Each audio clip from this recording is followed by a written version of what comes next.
በጣም አመሰግናለሁ። አርበኛ አበበ በወለጋ የአማራ ፋኖ ብሔራዊ ንቅናቄ አንሻ ሰይድ እዝ ከፍተኛ ድል ማግኘቱን የሚገልጽ መረጃ ሰምተን ነው። ምን አይነት ወታደራዊ እንቅስቃሴ ተደርጎ ነው ድሉ የተገኘው? በዝርዝር መረጃውን ብታጋራን። የአማራ ፋኖ ብሔራዊ ንቅናቄ ወለጋ ቢዛሞ ቀጠና አንሻ ሰይድ እዝ ዛሬ ባደረገው አውደ ውጊያ በጣም አስደሳች የሆኑና ታላላቅ ጀብዶችን ፈጽሟል። ትናንትና ከትናንት በስቲያ ሰሞኑን በነበረው ነባራዊ ሁኔታ የጥላት ኃይል በጥምር መምጣቱ ይታወቃል።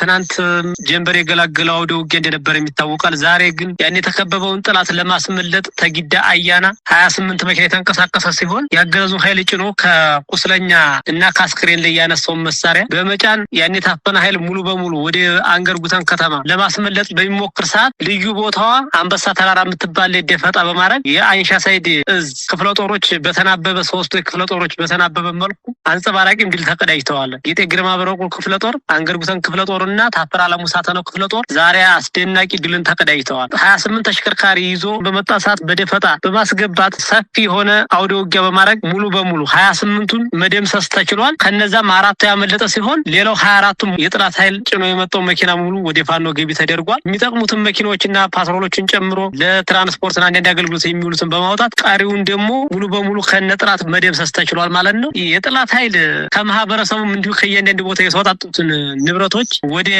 አንገርጉተን ከተማና ወደ ለቀምት ከተማ በሚያሸሽበት ሰዓት ከየመኪናዎች ላይ የወረዱ 3 ኩንታል ሀብት ንብረት ወይም ብር በኩንታል ሙሉ ለማግኘት ተችሏል። እንዲሁም 75 ጥቁር ክላሽ ከነሙሉ ተተኳሾቻቸው እንዲሁም መጠነ ሰፊ የሆነ ተተኳሽ ጋር በመያዝ ተማርኳል ማለት ነው። ከነዛም መካከል አንድ ሙሉ ሬጂመንት ከ100 በላይ የተደመሰሱ ሲሆን አንድ ሻለቃ ምክትልን ጨምሮ በድምሩ ከነ ህይወታቸው 10 የተማረኩ ይገኛሉ ማለት ነው። ከነዛም መካከል 6 ሬዲዮ መገናኛ ገቢ ተደርጓል። እንዲሁም 3500 የዲሽቃ ተተኳሽም ገቢ ተደረገበት አጋጣሚ አለ። እንዲሁም 9800 የብሬን ተተኳሽ 14000 በላይ የሚሆን የክላሽ ተተኳሽም መርኮ ማድረግ ተችሏል ማለት ነው። በዛሬው ውጊያ ጠላትም ይዞት እየተሽከረከረ የመጣበትን ሙሉ በሙሉ ከአራቱ መኪና በስተቀር ያለውን መማረክ ሲችል ሁሉም በሙሉ ጥሎ በመሸሽ እግሬ አውጭኝ እያለ እስከ ምሸት እስተገላገለው ድረስ በየቦታው ምርኮኛውንም መሳሪያውንም እየለቀም እንገኛለን። ምሸት ነው የገላገለው። ጠላት ምን ቢያመለጠው በቀጣዩ በክትትል እየተደረገበት ይገኛል። አውደ ውጊያውም ጀንበር የገላገለው ነው። አርበኛ አበበ እንግዲህ የትልቅ ድል ነው።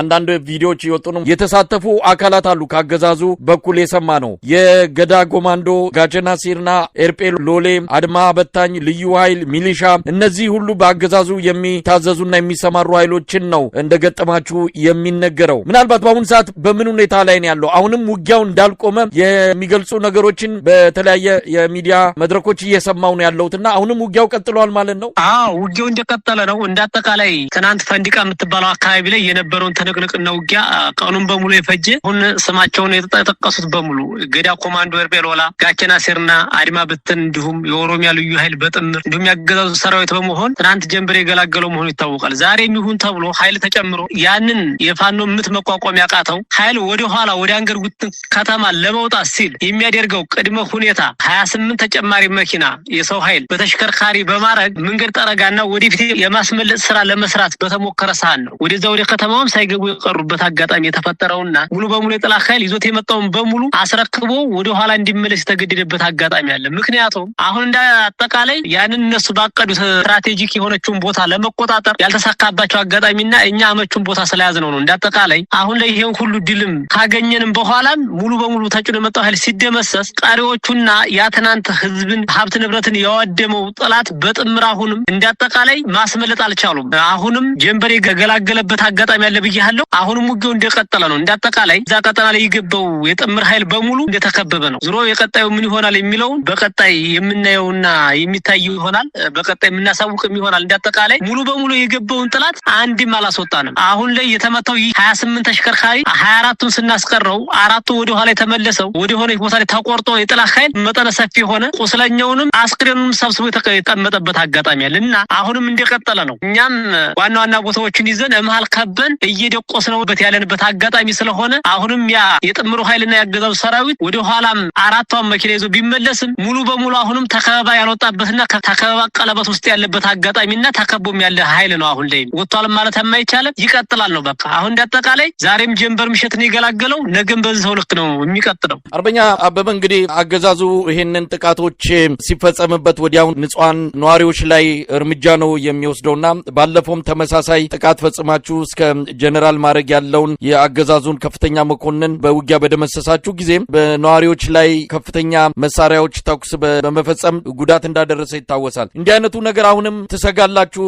ማለት ነው? በንጹሃን ላይ እርምጃ ይወስዳል ብላችሁ የምትሰጉት ነገር አለ? እንዳጠቃላይ እንደወለጋ ያገዛዙ ስርዓት መቼም ንጹሃን ከመጨፍጨፍ ወደ ኋላ ብሎ አያውቅም። እንደተለመደው እጁንና የበተር ጥጉንና የበድል ጥጉን የሚያሳርፈው ንጹሃን ላይ ነው። ይህ እንደቀጠለ ሆኖ ሳለ መቼም ይቆማል ተብሎም አይታሰብም። የሚቆምበት ምክንያቱም ከታገልነውና አከርካሪውን ስንመተው ነው። አሁን ላይ ባለበት ቁመና ወደ ኋላ ሲወጣና እሱ ባለበት ቀጠና ያሉት ንጹሃኖች እየረሸነም ነው። ለወደፊትም የማይረሽንበት አጋጣሚ አይኖረው። ምክንያቱም የፋኖን ብርቱ ክንድ መቋቋም ሲያቅተው እንደተለመደ አይደለም ንጹሃንን በሻራ የተወጠረች 1 ሜትር ሻራ የተወጠረችበት የአማራ የንጹሃን ቤትን ታገኘ እየለበለበ የሚሄድ እንዲሁም ቤተክርስቲያንን እያቃጠለ የሚሄድ በከባድ መሳሪያ የአማራን ሰብል በገጀሞና በቀጨራና በቆንጀራ ወጥቶ የሚጨፈጭፍ ስርዓት ንጹሃን አይገልም ብንል ምንም ሆድና ጀርባ የሆነ ነገር ነው። እንዳጠቃላይ አሁን ታርጌታቸው የፋኖን ብርቱ ክንድ መቋቋም ሲያቅታቸው አሁን ቀጥተኛ ንጹሃን ላይ ነው ጭፍጨፋቸውና ግድያቸውን እያደረጉ ያሉት። ይህ ደግሞ ዋናው የምንታደግበት ትልቁ እና ዋነኛው ነገር ምንድነው? ማህበረሰባቸውን ወደኛ በማቀፍ ጠላትን ወደ ቀጠናዎቹና ንጹሃን ወደ የሚኖሩባቸው ቀጠና ላይ ከዛ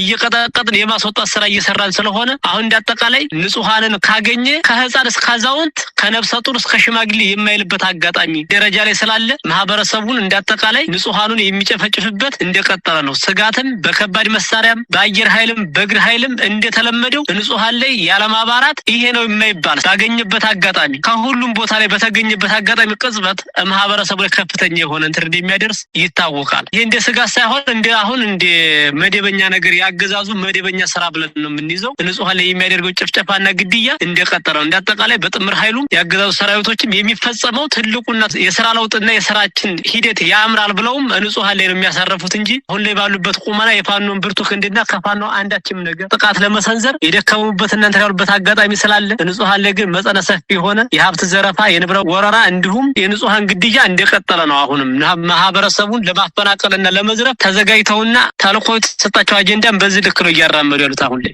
አርበኛ አበበ እንግዲህ ንጹሃን ላይ እርምጃ እናንተም ተወስዳላችሁ የሚል ክስ አሁን ይህንንም የድል ዜና ተከትሎ አንዳንድ የኦሮሞ ብሔርተኛ ሚዲያዎች አሉ ንጹሃን ላይ የፋኖ ጽንፈኞች እርምጃ ወሰዱ የሚል ዜና ሰሞኑንም ሲያቀርቡ ነበረ። ምናልባት ለዚህ ምላሽ በመስጠትና በአጠቃላይ የእናንተን ትግል አስመልክቶ የኢትዮጵያ ሕዝብ በአጠቃላይ እንዲያውቅ የምትፈልጉት ነገር ካለ ባጭሩ እሱንም እንድትገልጽ እድሉን ሰጣለሁ። እንዳጠቃላይ አሁን የሚዲያ ያሉት የብሔርተኞች የሚዲያ ባለሙያዎች በሙሉ ምድር ላይ ያለውን የኦሮሞ ማህበረሰብ አያውቁትም። እንዳጠቃላይ በእንደዚህ ነው የሚይዘው። እንዲሁ የኦሮሞ ማህበረሰብ ምድር ላይ ያለው ከታጋዩ ጋር ከአማራው ማህበረሰብ ጋር በእኛ ቀጠና ላይ የሚኖረው ማህበረሰብ አንዳችም ነገር ከማህበረሰቡ ተለይቶ አንድም ነገር የሚታይበት ነገር የለም። እንዳጠቃላይ የኦሮሞ ማህበረሰብ አይደለም ጭፍጨፋ፣ አይደለም እንግልት፣ አይደለም አንድ ነገር ሊደርስበት፣ አይደለም መረሸን፣ አይደለም እስራት ሊደርስበት የኦሮሞ ማህበረሰብ ከፍተኛ የሆነ መጠነ ሰፊ ጭፍጨፋ እያደረገበት ያለው የክልሉ ጥምር ኃይል ነው። ለምን ቢባል አሁን የኦሮሞ ማህበረሰብ በከፍተኛ ሁኔታ የሚፈራው የፋኖን ኃይል ሳይሆን የክልሉን ጥምር ኃይል ያገዛዙን ሰራዊት ነው እየፈራ ያለው። ለምን ሲባል እንዳጠቃላይ የኦሮሞ ማህበረሰብ አሁን ላይ ያለበት ነባራዊ ሁኔታ ይታወቃል። ምክንያቱም ፋኖ ከስር መሰረቱ ብሔርተኛ እንዳልሆነና ለኢትዮጵያ ህዝቦች ለእኩልነት የቆመ በአብሮነት ማንንም ከፍ ዝቅ ያላደረገ አመለካከት ሁሉም በኩል አይደል እንደሚመለከት ያውቃሉና ያምናሉ። በእርግጥም ምድር ላይ ያለው የኦሮሞ ማህበረሰብ ታነሱ የተሰወረ አይደለም። ግን አንዳንድ በብሔርተኞች ሚዲያዎች የሚናፈሱን ነገር በሙሉ ማህበረሰቡን ወዳልሆነ ቀውስ ለመክተት ነው። የብሔር ግጭት ለመቀስቀስ እንጂ ለኦሮሞ ማህበረሰብ የተሻለ ለውጥ ለማምጣት አይደለም። እንዳጠቃላይ የኦሮሞ ማህበረሰብ አሁን በእኛ ቀጠና ላይ እንደሙሉ ክፍለ ሀገሯ የሚኖረው አንድም የኦሮሞ ንጹሃን መረሸን አይደለም፣ አንድም የኦሮሞ ማህበረሰብ ከበራፉ የረገጠም አንድም የፋኖ አባልም የለም። እንዳጠቃላይ ግን ለምን ፋኖ እዚህ ቦታ ላይ ይህን ቀጠና ተቆጣጥሮ ለምን አልገደላቸውም? እንዳጠቃላይ የፋኖን ኃይል ያን ሰፈሮች ተቆጣጥሮ ማህበረሰቡን አረጋግቶ በወጣ ሰዓት ለፋኖ መረጃ ትሰጣለህ፣ ከፋኖ ጋር የሆነ ግንኙነት አለህ በሚል ከፍተኛ የሆነ የክልሉ ጥምር ኃይል በተለይ ገዳ ልዩ ኮማንዶ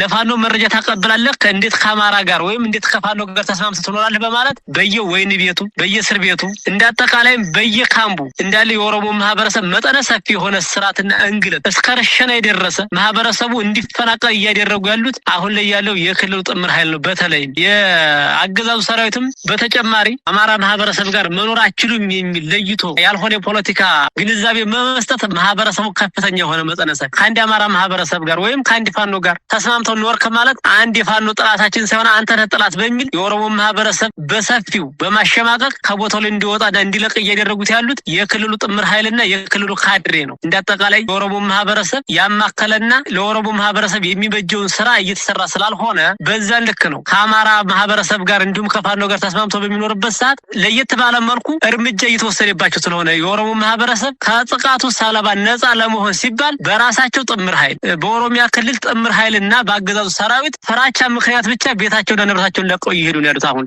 በጣም ነው ማመሰግነው አርበኛ አበበ በወለጋ ያለውን ወቅታዊ ሁኔታ በተመለከተ መረጃዎችን በየጊዜው ያቀበላችሁ ነው። ሁኔታውን ሂደቱን ተከትለን ደግሞ ዳግም እንደምንገናኝ ተስፋ አደርጋለሁ። የወለጋ ቢዛሞ ቀጠና የአንሻ ሰይድ እዝ ምክትል የህዝብ ግንኙነት ኃላፊ አርበኛ አበበ አብርሃም በአንከር ሚዲያ ታዳሚዎች ስም ከልብ ነው ማመሰግነው። እናመሰግናለን።